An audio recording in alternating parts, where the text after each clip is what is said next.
Yeah.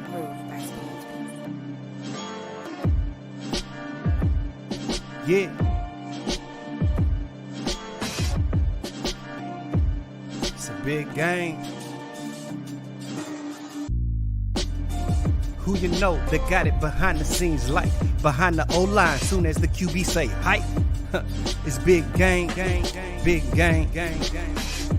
Analysis from the player's point of view. Injuries, big trades, player news. Yeah, sector competition, and he play with Tony Dungy. Better listen, I'm talking about Big Game Sports Buzz. Said everything you need and more. Yeah. Big Game Sports Buzz. I thought I told you once before. We call him Big Game James. Yeah, Big Game James. Big Game James.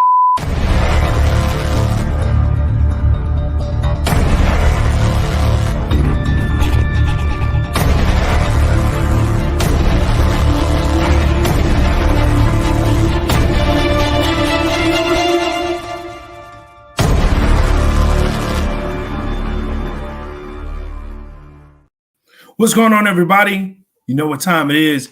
It's time for Big Game Sports Buzz, where the sports fanatic and the pro athlete get together and talk about all things sports and everything related to it. I am Jay Stoggs, the Buff Nerd. Let's go. And of course, I'm joined by the man, the myth, the legend, the reason why this podcast is called Big Game James. What up, dude? How you feeling?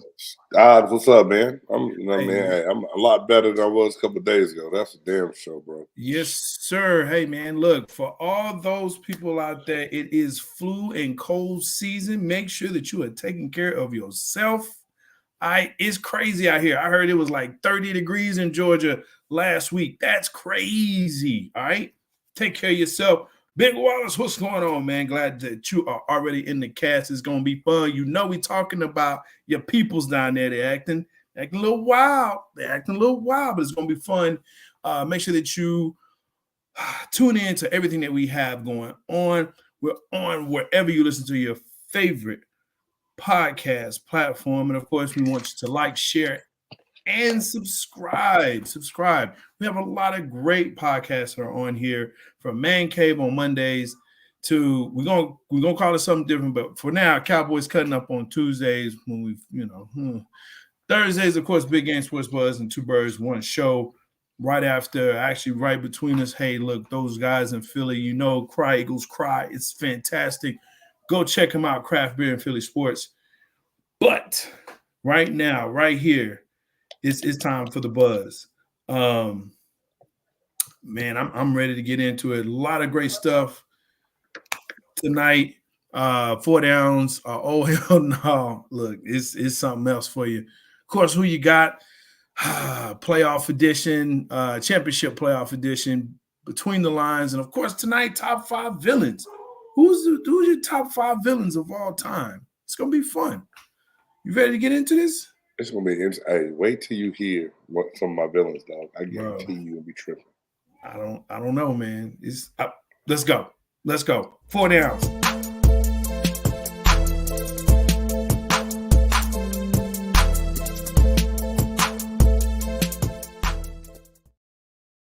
Yeah, look, for real, Wallace, when we get into that Between the Lines, man, definitely talking about the new HC down there. But first, we got to talk about this, man. Draymond Green apparently being snubbed by Team USA. Is this a big deal or not? Now, let's put some precedence behind it. I know you're ready to speak on it, brother. It's not because of his play. It's really because of the suspensions that he's had this season. Hello. And that's what Grant Hill put out there. So do you think that's a big deal that he got snubbed because of that? Hell no. Anything that Draymond gets because of what he did, he deserves it. He's lucky to just be back in the damn league, dog. He's lucky that he's playing in the NBA right now. Yeah. So to call it a snub, look, the things you get as an athlete, you have to realize it's a privilege and an honor. It's not a right.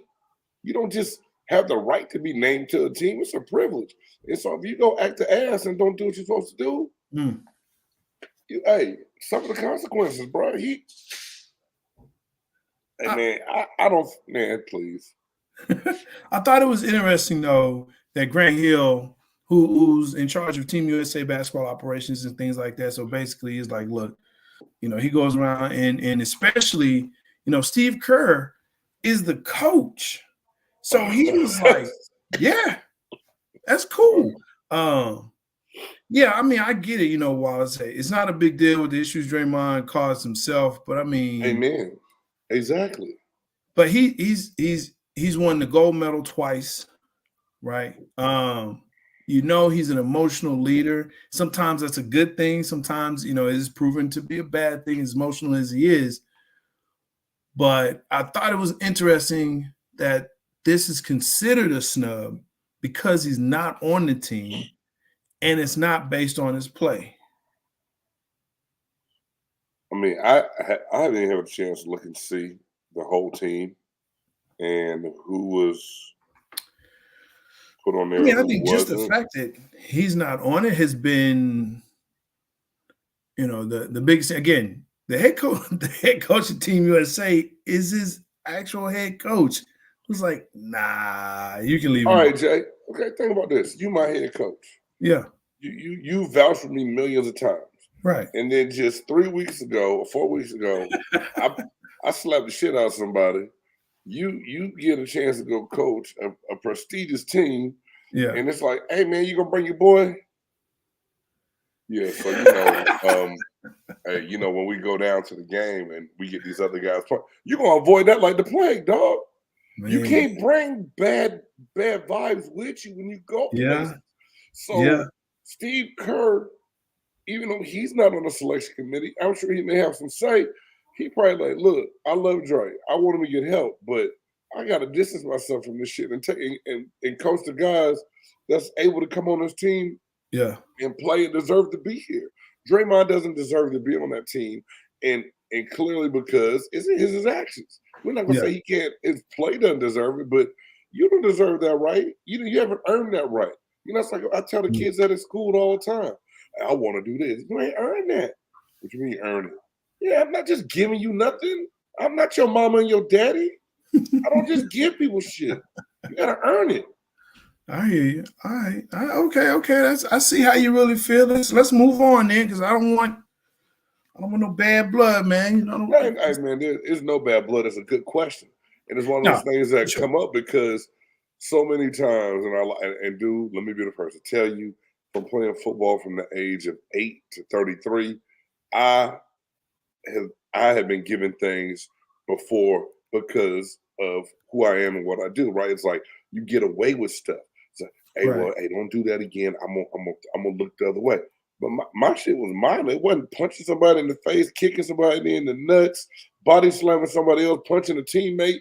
I mean, it's only so many times people can look the other way and let little things go before it gets to a point where it's like, nah. You ain't learned yet.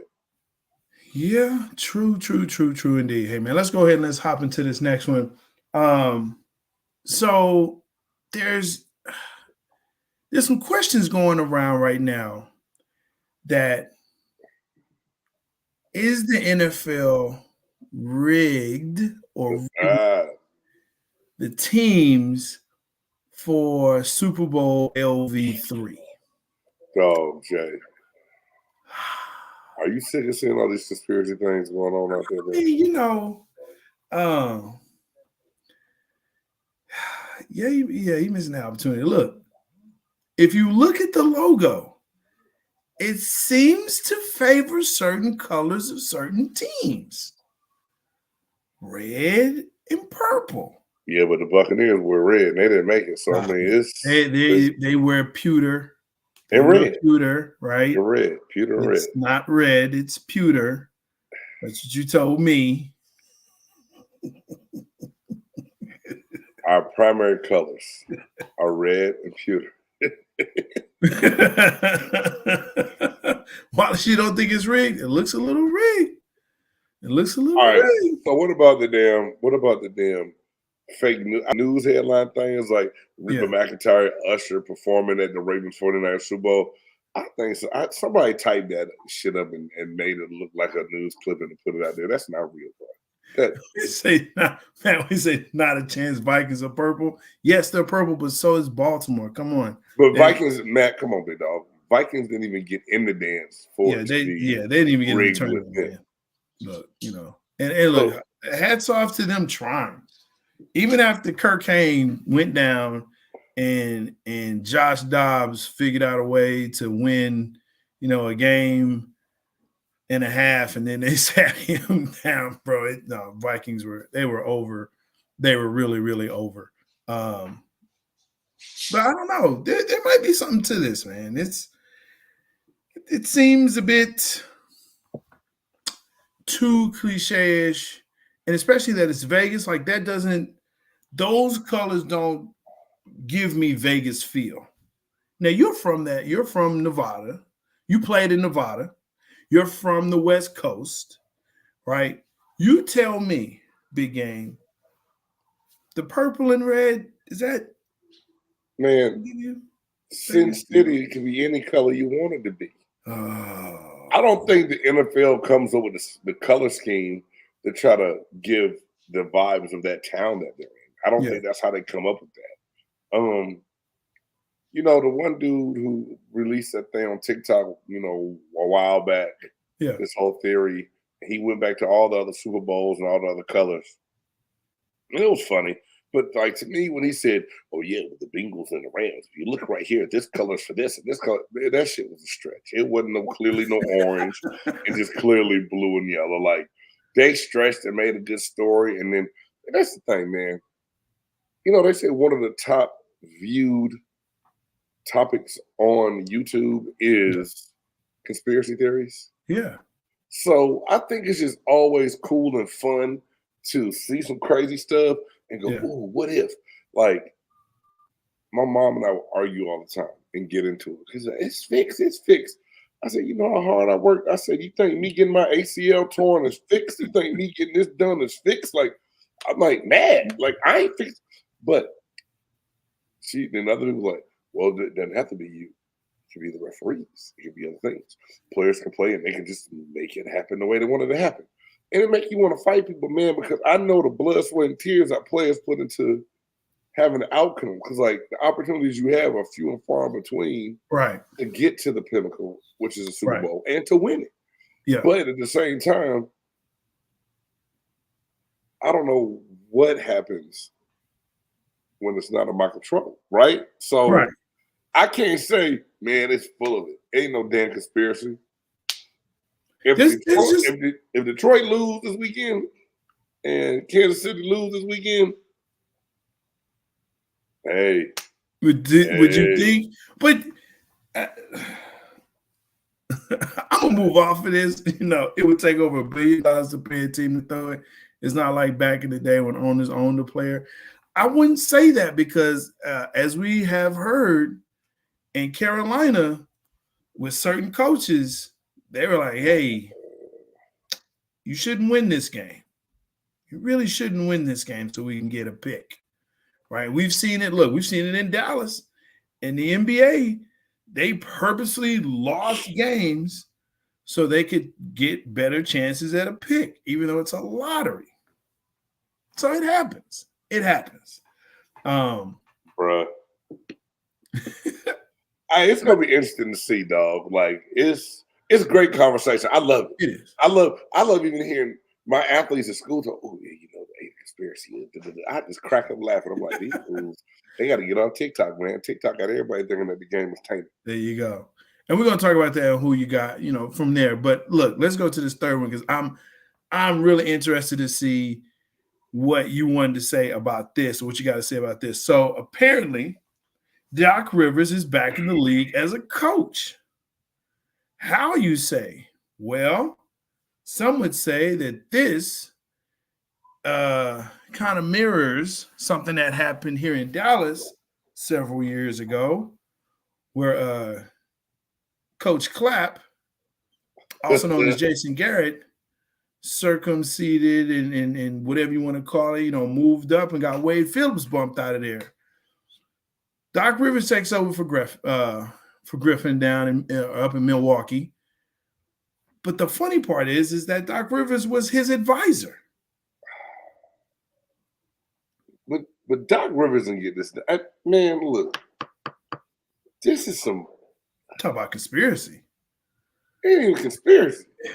It's flat out bullshit, bro.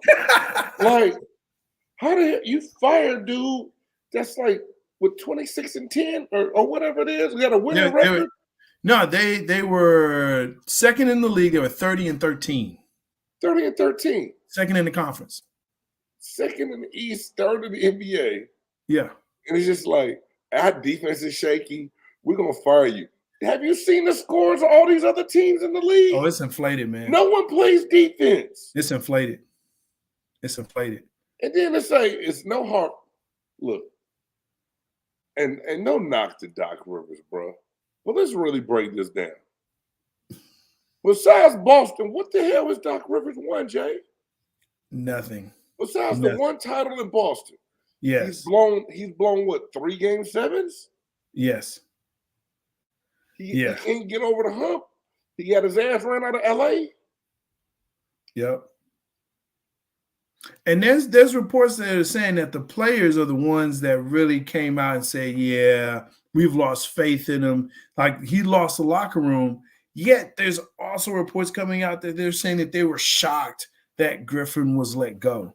Like, come on, man. That's the shit where you like, hey, man, we're going to put the drugs in his car. And, plant the drugs when you get out. Make the anonymous tip. And when he turned the corner, we're going to pull him over. Like, man, I didn't know that was in there. I was so surprised. Man, so many people, so many things I've seen to say Giannis is the one, but, hey, he can't do it. I'm not happy. And, that small market. Man, Giannis get mad. Oh, shoot, we can't have Giannis get mad. All right, he got to go. And here's the other part. So I'm looking at his contract, and he just signed a 3-year extension. So he's there until I believe it's 27. Right. That doesn't matter these days because players now can force a trade, which is crazy to think about. They can, but they can't.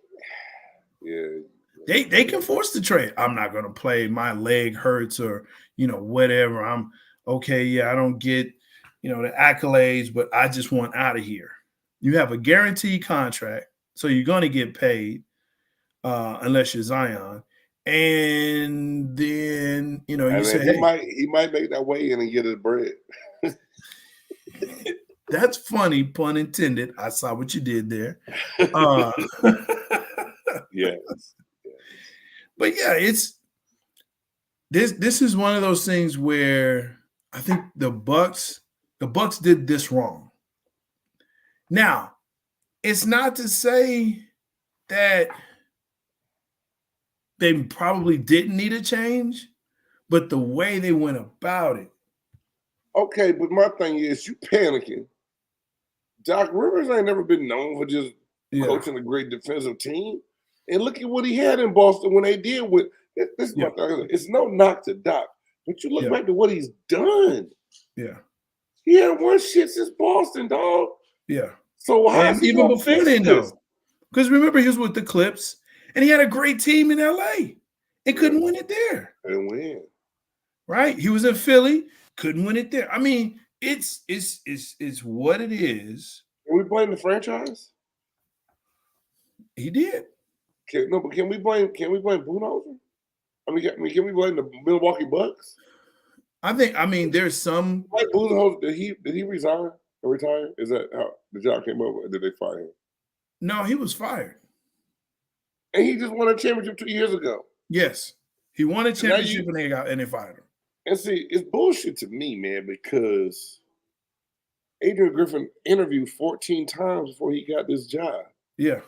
So if you already got passed on them other 14 times, shit, it's only 30 teams in the league. Yeah. Who gonna really give him another chance? Nobody. And for the fact to get it taken from you when you are winning. Yes. It's ugly, but you're winning. Y'all give away your best on-ball defender, Drew Holiday, to get Dame Lillard, to get more points and sell more tickets. And you think the defense is gonna get better? James don't play defense like that. And yeah, it is fun because but here's the thing, Wallace. Whenever you get a new coach, and I don't believe it matters what sport it is, you're going to get that bump, right? New blood, new energy, new whatever. You're still going to get a bump though, right? So I think that's what it is. Like, oh, let's show them, hey, that we really can ball and all that. I think it's you'll get that initial bump, the honeymoon period, but then after that, that's what I'm looking at. See, that's what I think, and I titled this show, "Is Doc Rivers the right man for the job or for the Bucks, whatever?" Right? And realistically, he'll get hired. They'll go on a little run in the win spree. And they might play a little bit harder, so it's going to look like the defense improved. Like, we got the right guy. They're playing defense. And then they're going to get their back broke and blew out and give them like 148 in one game. And the panic, everybody going to be like, what the hell? Yeah. I mean, Doc Rivers is not the long-term solution. I don't think so. Can I be wrong? I mean, you can't tell me Doc was sitting at home like, hey, man, when I get back up the sideline, I'm going to do this, and this. He's commentating for ESPN. He was calling games. Dude, he wasn't thinking about X's and O's.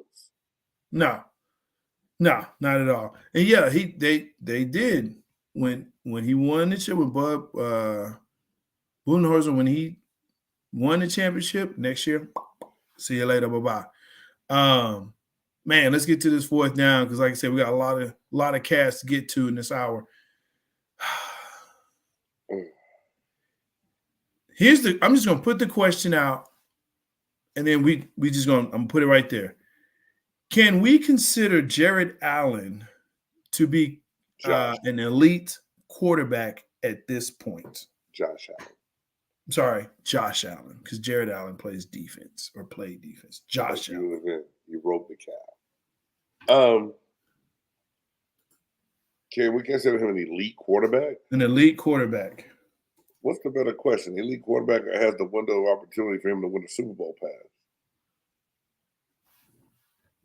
Jared Allen was a stud, yes. But can Josh Allen be considered an elite QB? No, right now he can't. I don't think so. I mean, you got to find a way to win the big games.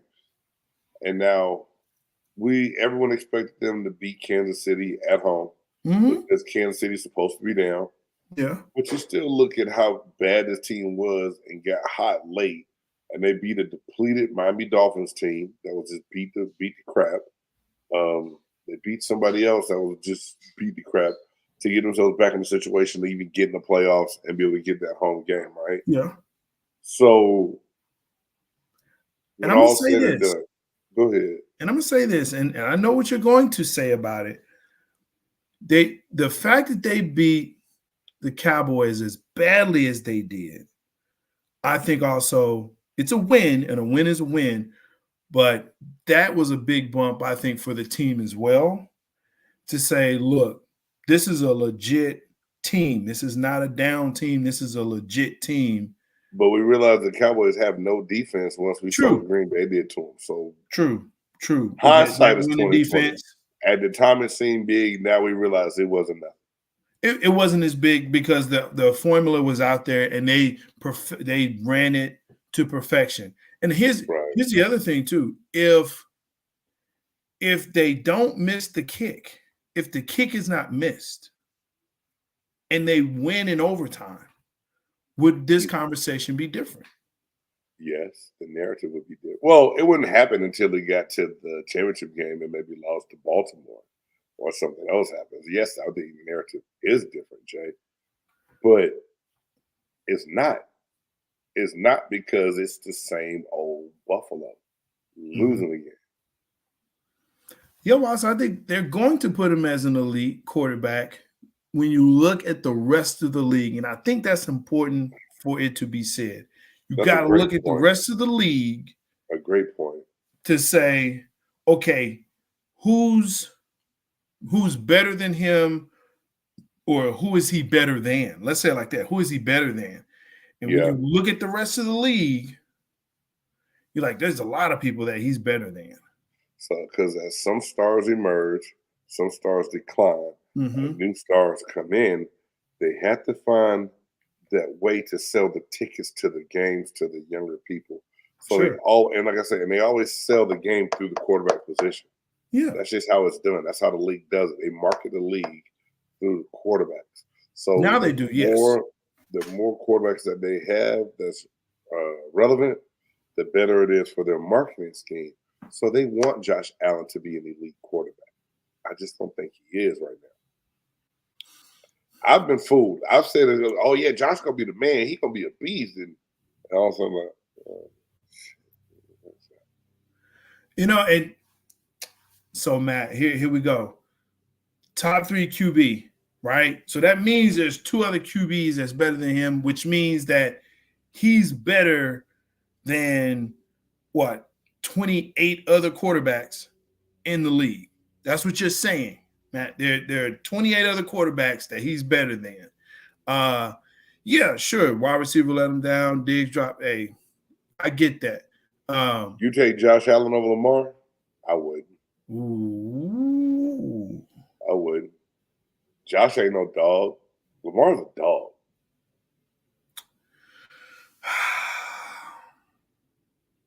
That's a tough question. Favre was a gunslinger, man, making bad plays, and then he'll give you some good plays. Yeah, I mean, the simple fact is this. There was one season where Favre had 30 touchdowns and 30 interceptions and was considered a great quarterback and elite quarterback that season. And look what we say about Jameis for having 30 for 30. Okay, wait a minute, though. But I'm just saying. I hear what you're saying. Easy, yeah. It's easy to overlook the mistakes. Yes. When there's other things attached to winning with those numbers. But you have to win too. That's what I said. When you win with those numbers, you can overlook a lot of the mistakes. You can. And that is what I believe separates Josh Allen from, I won't say the other 28, but at least the other 23.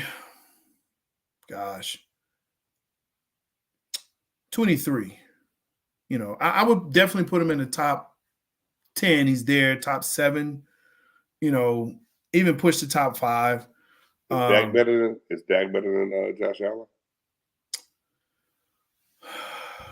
And I'm not putting that on you just because you're a Cowboys fan. I'm asking. No. Yeah, that's a great question. I would say Josh Allen is better than Dak. Okay. And for this reason only, he's more willing to run the ball than Dak, and his pre-snap reads are better. Like, he's not afraid to thread the needle and can do that. Got it. Gotcha. Dak can't do that. But when Dak is on, Dak is on. Right? So, but when he's not, it is god-awful. And he doesn't have anything to, fall back on. Like, he's not going to run. It's not that he can't. He's not going to. And if he does, it's, precarious. Man. So, on that note, we need to do a top five QBs for the season on one of these top 5. We don't watch football anymore, man. So, you can do it. I mean, I'm gonna slap you, bro. I don't watch it. I'm broken. So you not watching Super Bowl either? Don't lie to me, Styles.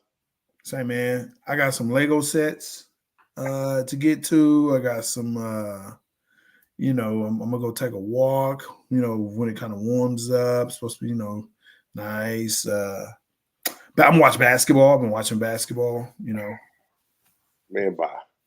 Anyway, Josh, what's that? Hey, bye. You already know. Get ready for that button, because when I say stuff like that and watching them, you know what it makes you say. Oh, hell no. Oh, hell no. Oh, hell no. Oh, hell no. Oh, hell no. Oh, hell no. Oh, hell no. That's right. This is the segment of the podcast where we find things that happen throughout the week that make us say, oh, hell no. Man, Yeah. I know, Wallace, your boys got you down this bad. Listen, it's different this year. Why? Because you heard, here we go, and you just thought it was going to get you victorious. I'll tell you, honestly, it's expectation. I drank the Kool-Aid. I was sold out. Now, look, I told you I'm a football fan first. I was sold out. I was all in. I drank the Dallas juice.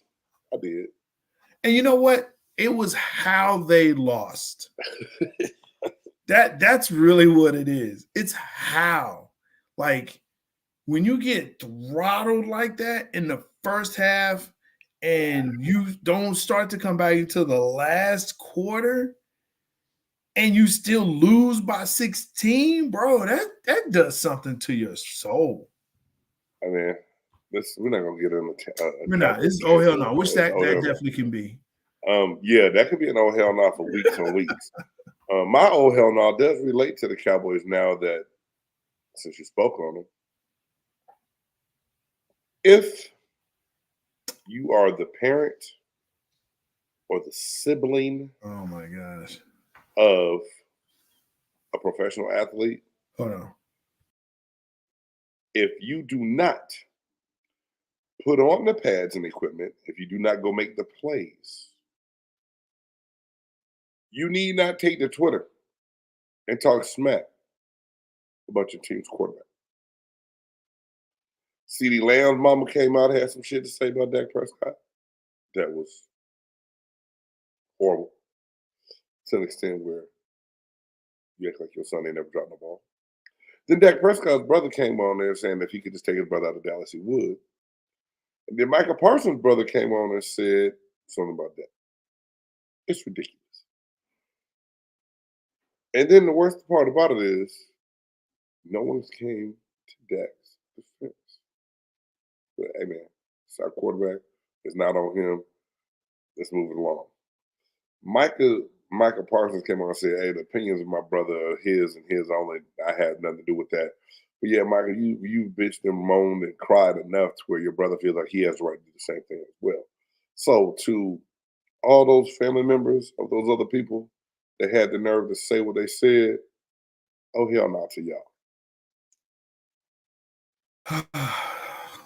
I just wanted to give you the spotlight on that one, brother, because I feel you on that. That one, yeah. That's nah. Come on, stay in your lane. Speaking of staying in your lane,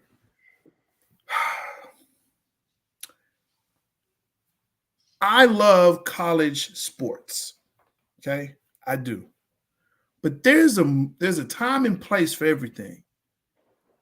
We always say in sports, especially in football, keep your head on the swivel, right? Keep your head on the swivel. Well, apparently, Ohio State women's basketball team beat Iowa basketball team. Big upset.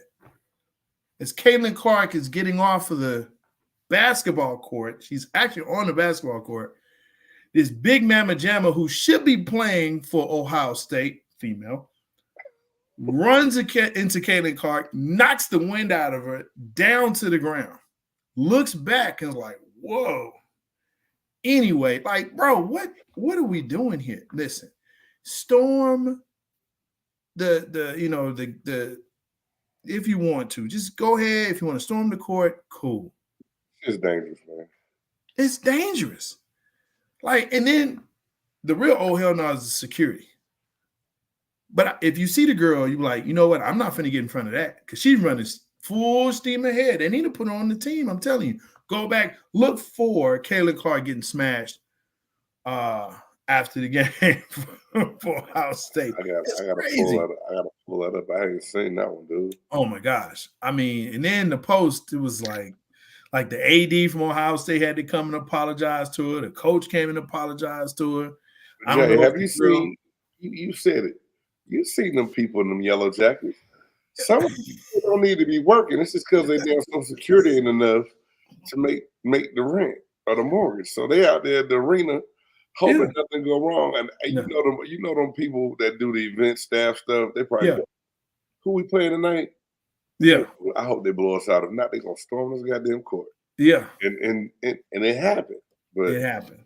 And it happened. I mean, she went full-fledged, knocked that little girl out. Hey, Jay, how big was she? Because you said Mama Jamma. She's a thick one. She's Ohio born and bred, my friend. She's a real Buckeye, huh? Look here, man.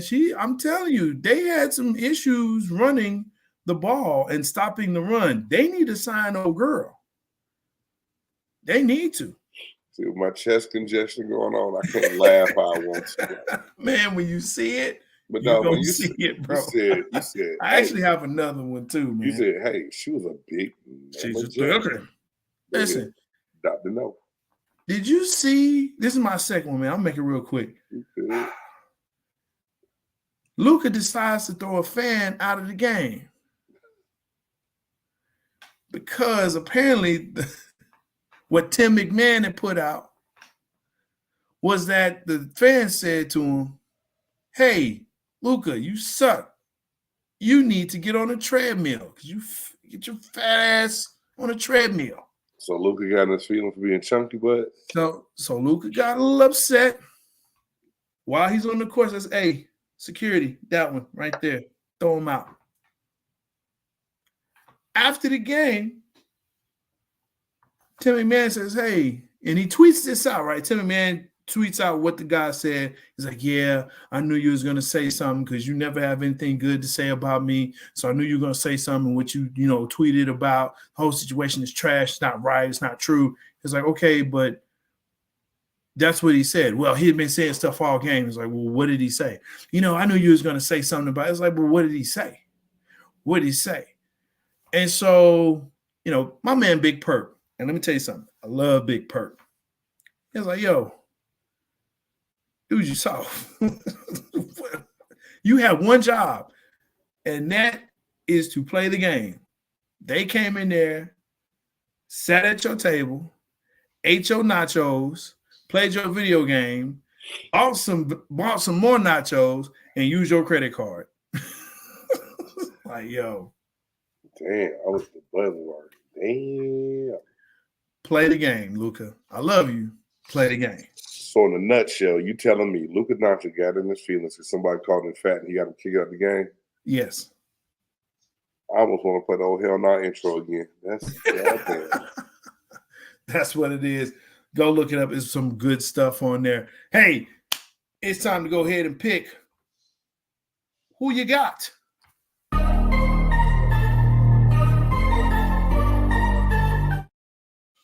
Well, there was 4. KC, Baltimore, Detroit, San Francisco. These should be good games. At least one of them. At least one of them. I think both would be good games, man. I don't think why. Okay, maybe I don't. Maybe let me. Who do you think? Let's start with Detroit, San Fran. Dude, I think the Lions have enough to beat the 49ers, bro. And Deebo Samuel's not 100%. We don't know what he's gonna do. Wow. I didn't make my pick yet, but I think Detroit can shock the world, bro. I really do. Dan Campbell told you they're gonna get knocked down and bite them kneecaps on their way back up.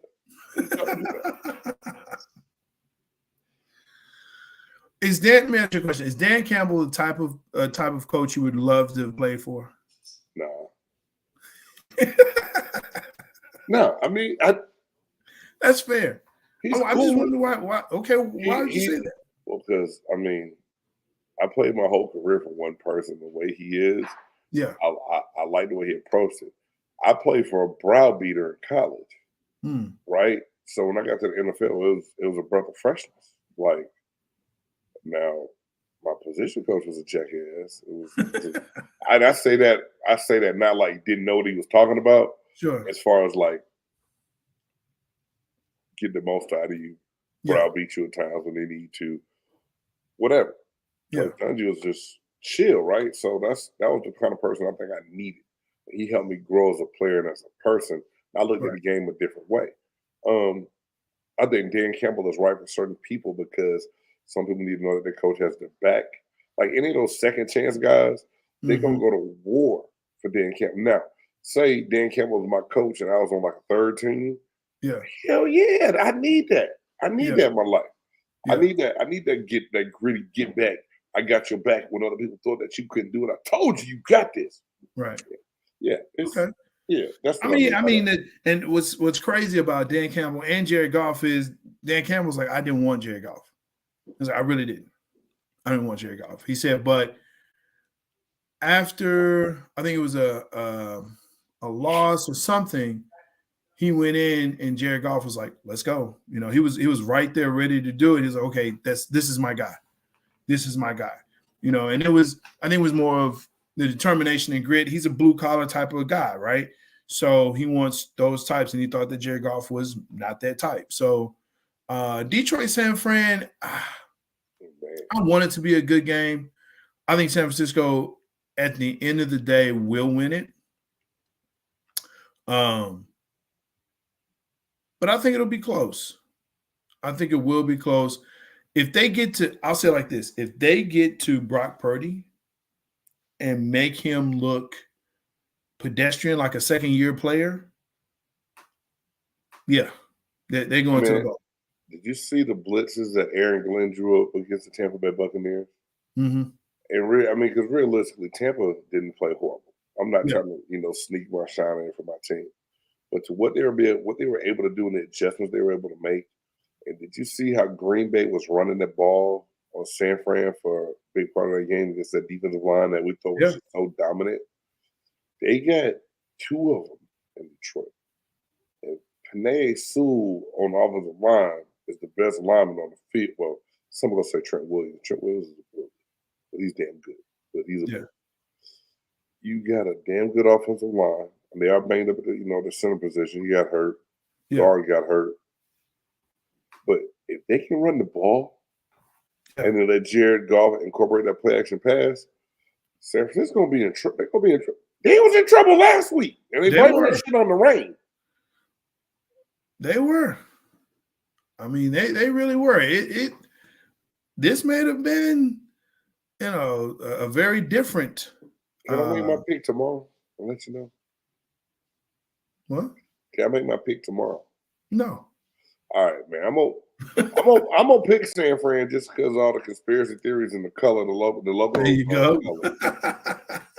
But hey, Wallace, I swear to you, if Debo doesn't play, if Debo Samuel does not play, and Brock Purdy loses that one big weapon to go along with CMC and Ayuk and Kittles, I agree.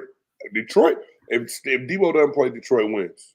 But is Debo that big of a deal when you have CMC and Brandon Ayuk and Kittles? Yes. I mean, yes, it's because of formations and what you do to now play with the back end of the defense in the secondary. It's what you can do by alignment. It takes away one part to where if he's gone, now you lose X percent of formations and the defense can change and scheme differently. True. And Aaron Glenn is good enough to do that. Yeah, I'm not saying it's not, but to think that, Dude, they lost to Minnesota, Cleveland, and who was the third team that beat them? Was it Arizona? Just the fact you lost. Oh, they lost to, I think, the Rams late in the game. I mean, it didn't count. No, it was another good game they lost. I mean, another bad team in that stretch, and they had the injuries everybody was talking about. I want to say it was Arizona. Maybe it was. But really, to lose those games? Yeah. Shit. Okay, Detroit better than them. Yeah, no, they are. They are. And I mean, Detroit is coming on at the right time. So, and they've been able to win close games. Hard close games. So, yeah. I'm not going to count them out, but no. I'm still going with San Fran. I'm not going to pick that upset there. KC Baltimore. Oh. I don't want to see Kermit. I don't want to see Kermit and Taylor Swift. I got to go Baltimore.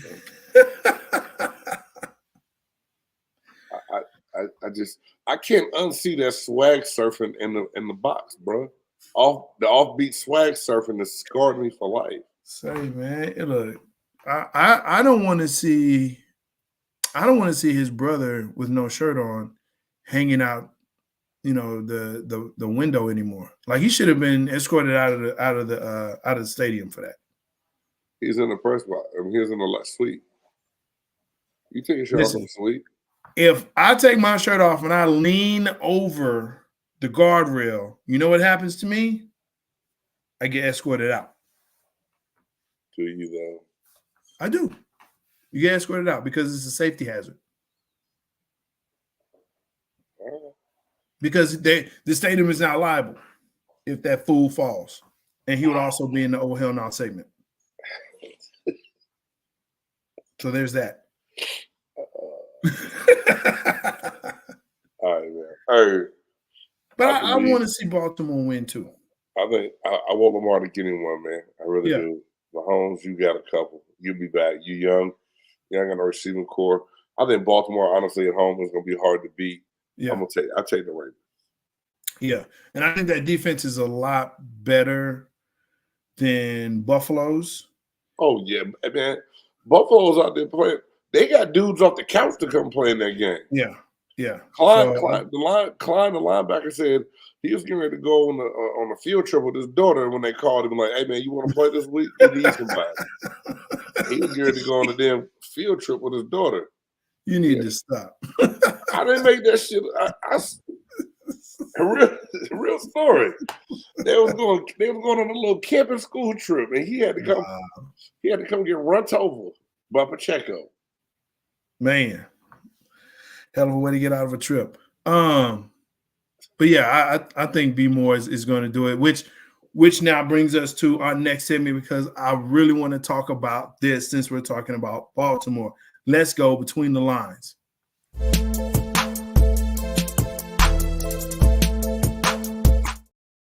All right, real quick, we got to hit it because we got to get this top five. Talking to Baltimore, if Lamar Jackson, well, let me ask it this way. Does Lamar Jackson need a Super Bowl to be considered a Hall of Famer? I think it's too early to tell, man. I think it's too early to tell. But at the same time, you look at all the quarterbacks that's in that haven't won one. Mm-hmm. Nah. What he can do throwing the ball and with his legs and what he's done several seasons, I don't think he should need one. But I think to validate his contract and everything else, I think he needs to win one. Not his contract. Not his, okay, I didn't say that right. Because to me, Lamar Jackson has nothing to prove. But there's a lot of naysayers that will say otherwise. That if Lamar Jackson does not win a Super Bowl, he was not worth the money that the Ravens gave him. And that's just facts. People are going to say that. I still think that he will. I think that he's a Hall of Fame level quarterback, and I still think he has a lot of time left, a lot of years left on those legs. So, while you don't think he needs the Super Bowl to help his case, here's the question though, because I think a lot of people don't consider him an elite quarterback per se. They would not put him in their top 5 quarterbacks in the league right now. There's some people who would not do that. So and the reason why I asked the question this way is a Hall of Famer is, listen, yes, you're right. There are some quarterbacks who never won one who were in, and there are some that have won that are not in. So where does Lamar Jackson fit? He's already been a league MVP. Some would say that he's going to win this year as well. Should, yeah. If he wins the Super Bowl, more than likely, he'll probably be Super Bowl MVP. That's only happened once, I believe, before, and that was Mahomes. So, and we're already, got the jacket for Mahomes ready. Right. So do you think Mahomes' jacket is ready because of the 2 Super Bowls that he has to add to the rest of his resume? Yeah, absolutely. Absolutely. I think if he doesn't win the 2 Super Bowls, and I really have to kind of preface it with this. He has had sustained success over his career. Uh-huh. A lot of things have been favorable for him. You know, he's like last week was the first time he's ever played away from home in the playoffs. He's been fortunate enough in a division that really, let's be real, has been down for a while. So, you know, being division champs for so long. So I think there's still things favorable for him, but he's been able to succeed and have success and put points up. You know, that's what the league is all about now. So, yeah. Having said all that, he doesn't win a Super Bowl, doesn't win the 2 Super Bowls. I think it's a harder case to make for Mahomes, but for Lamar, I think he needs to have it in order for him to be a lock. I'll say it like that. I don't think it should matter. But hey. It will. I don't think it should, but it will. Yeah, it should. It should matter. Stop. Yeah, okay. Let's move on. Let's move on. Apparently, either Belichick said no to Atlanta or Raheem Morris was just a better interviewer than Belichick, because Raheem Morris is now the head coach of them Dirty Birds, the Atlanta Falcons. Does this feel right that Raheem Morris is the head coach in Atlanta? Is this a good fit for that team? You got a young black coach in a black ass city. Yeah, it fit. For the team. I know, I'm just playing, man. Let me just start by saying this, Jay. 2 hires happened today in the NFL that blew my socks off, that blew my mind. We're going to talk about that other one. And this Raheem Morris is one of them. Now, Yeah. I think he's been in the league long enough. He's been a head coach 2 different occasions, interim head coach for the Falcons, head coach for the Tampa Bay Buccaneers. I think he's continued to learn, to get better at what it is, you know, at being. Mm-hmm. So when I think he's gotten better. So when he gets a chance to be a head coach again, it would happen. My thing is all the talk, all the interviews, all the teasers. You couldn't have told me Belichick wasn't going to Atlanta. Like, I didn't see it being a good fit, but the way the media was selling it. So now, Jay, it's only 2 jobs left. Washington and Seattle. Mm-hmm. So, not to take away, Raheem Morris fit for Atlanta. Yeah. I think it worked for that team. They had an offensive-minded coach. It didn't work. They had the same record 3 years in a row. They couldn't overcome in the NFC South. They have had decent drafts, have decent talent. Someone said that they got a safety that's one of the best in the league, if not the best in the league, in Jesse Bates, right? Yeah. I think Morris can fix that defense, and he's got to just have the right person as his OC to make sure they come in there to utilize Pitts, Drake London, Bijan Robinson. Now, you still got to find you a quarterback, because I don't think Desmond Ridder is it long term, but you got to find somebody eventually to fix it, and we know Justin Fields is about to be available. Very good point. Yeah, I agree with you, Wallace. Belichick would have wanted control. He shouldn't get it because he is not a good GM, as he showed in New England for the past like 4 years. Your boy play Bubba Dub. Trash. But I will say this, and I agree with you. Ritter is out. He's gone. Not even going. He might just going to be a backup. Okay. I'm starting QB. He's gone. I'll say it like that. You make a play for Justin Fields, which means that you're going to have to trade to get up there. You already have a good running back. You got to get your offensive line, really kind of solidified there. And you need weapons on the outside for him. But either you trade up to get a new quarterback, right, in the draft, or you go ahead and get Justin Fields. I think you get Justin Fields when you don't have to spend as much draft capital to get in that spot to draft somebody. Nah, they're going to want the farm, man. Zach Robinson, okay. A lot of good things about him out there. Yeah. So that might not be bad. Yeah, but I think it's also, again, going to be all about the quarterback that you get and how he fits in the system that is going to be put in place. Okay. But I'm very interested to see what happens in Atlanta, especially in that NFC South. That's going to be something else for sure. Y'all apparently have cornered the market on African-American coaches. Speaking of coaches, there are now 2 Harbaughs in the league.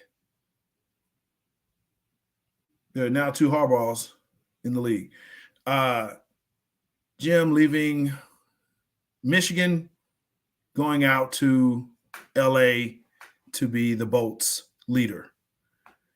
Is the league big enough for both of them? Yeah, they both were in the league already together. True enough. Played each other in the Super Bowl. True enough. Why wouldn't it be? That's a good question.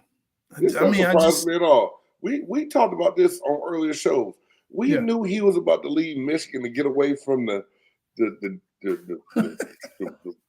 meteor, whatever it was about to hit it's about to blow up in Michigan. Just like Pete Carroll.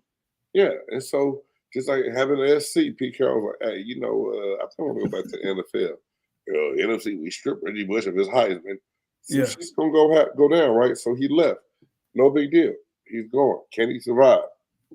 Yeah, that's gonna be the big thing. Let me ask you something real quick, Jay. Did you think this is the hire that I said surprised me? That's a what? Remember, I feel earlier I said 2 hires I haven't had that surprised me. You said, yeah, we're gonna talk about this in a minute. You thought I was talking about Harbaugh, didn't you? Yeah. No, I wasn't. I knew this one was gonna happen. I knew they were gonna try. You saw what he did. He made Colin Kaepernick relevant. I mean, really. I typically know. Rewind my words. He gave Colin Kaepernick a chance. He took him in the second round out of Nevada when everyone else said he had that weird throwing mechanic. He put him in where Alex Smith couldn't really do it no more. He got the job done. He got him to a Super Bowl. Yeah. He can win, right? Justin Herbert was the best quarterback on all these teams that had an opening available. I knew Harbaugh wanted to be with the Bolts the whole time. And now Tom Telesco got fired as the GM. But if you look at some of the personnel and people that the Chargers have drafted in the last 2 years, they don't have a bad core of people. They have some bad luck with injuries. So Harbaugh gets to take over a team that's got some decent pieces in place. And I think he finds a way to – he was a good coach in San Francisco, dog. Can't nobody really say anything bad about what he did. He was. So they both can exist. They both can exist in the league. So what was the head coaching hire that did surprise you then? Canales. Oh yeah, Canales from Tampa going to Carolina. Now Dan Morgan, the new GM, was working out in Seattle when Canales was on staff, and they said that's how Canales really got this job. Canales didn't blow my socks off as offensive coordinator. He got better this year. It was his first time in a play calling role on a team whose head coach was defensive dominant. And I think he had to learn how to coexist with Bowles and figure out a system that worked. But if you look at some of our latter games, they were kind of lackluster. Besides, like the 2 playoff games when we scored 20-plus points, 30-plus points. The game against the 9-0 game against Carolina, and then the low scoring performance at home against the Saints before then. It was kind of shaky, right?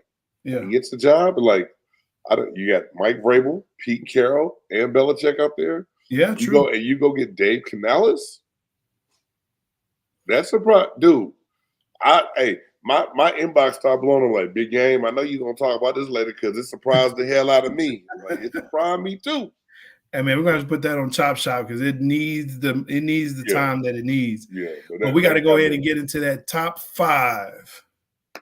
Even when you feel low, you can still go. Even when you feel slow, you can still go. Even when there's no hope, you can still go. I never answer to no, man, I still go.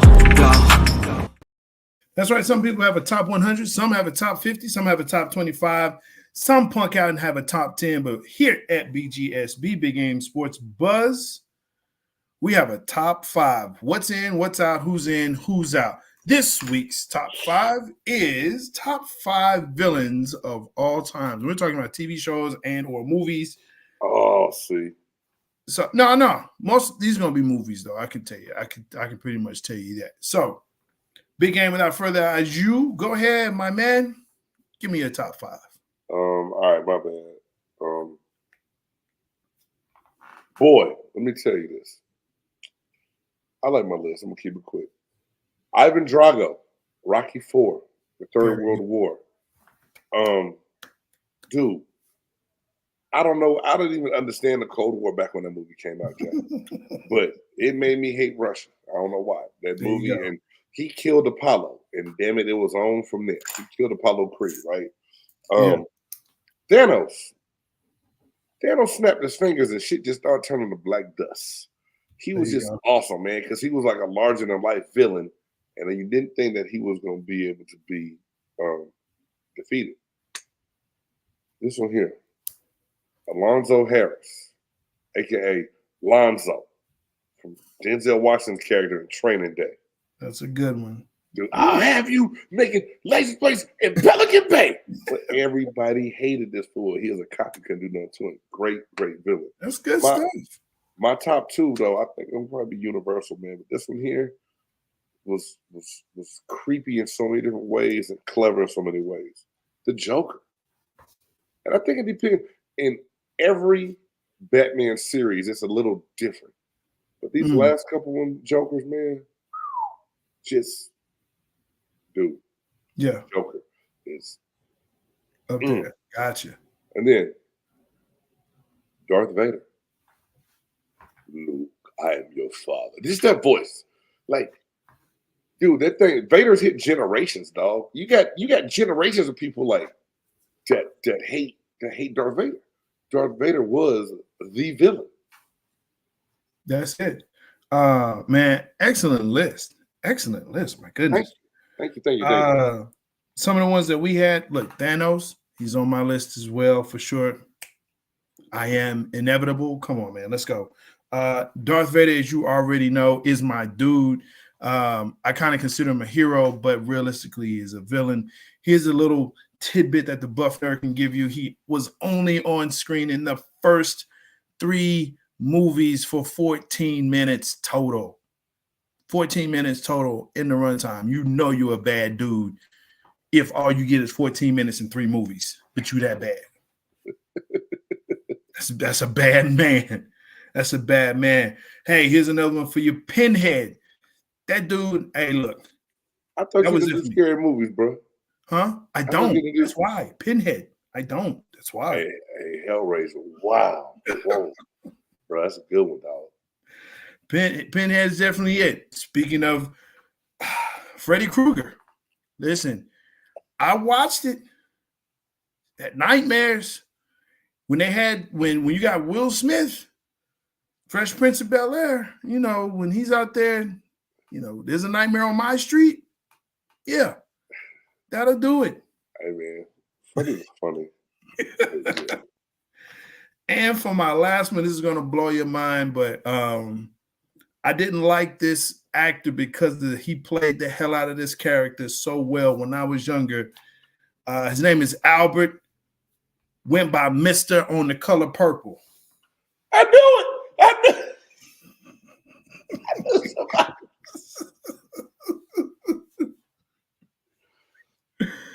Boy, I don't know why I knew The Color Purple was going to make this list somehow. Bro, now I haven't seen the new one.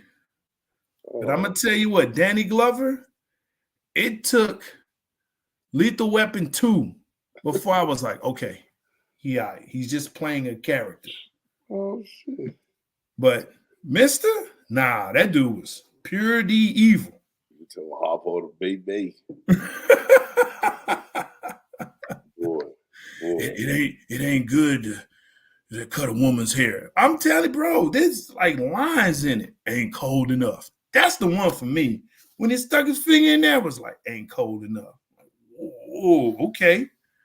Bro, that dude is evil. He was evil. Yes, indeed. That's a damn good one, Jack. That's a damn good one, bro. That is a good one. Look, Man. thank you for joining in. Thank you for being with us here at Big Game Sports Buzz on BGSE Network, Big Game Sports and Entertainment Network, where sports and entertainment collide. Listen, we always appreciate you. Make sure that you like, subscribe, and share this podcast. Ring the bell so you know when we are on and get notified for it. Y'all are always the greatest people in the world coming through, chatting with us, hollering at us, Wallace. Hey, man, thank you so much, Matt. Thank you for coming in. And everyone else that's been watching, appreciate you. All right, until next week. Peace. Dope. It's a dope move by Speed. Yeah. It's a big game. Who you know that got it behind the scenes?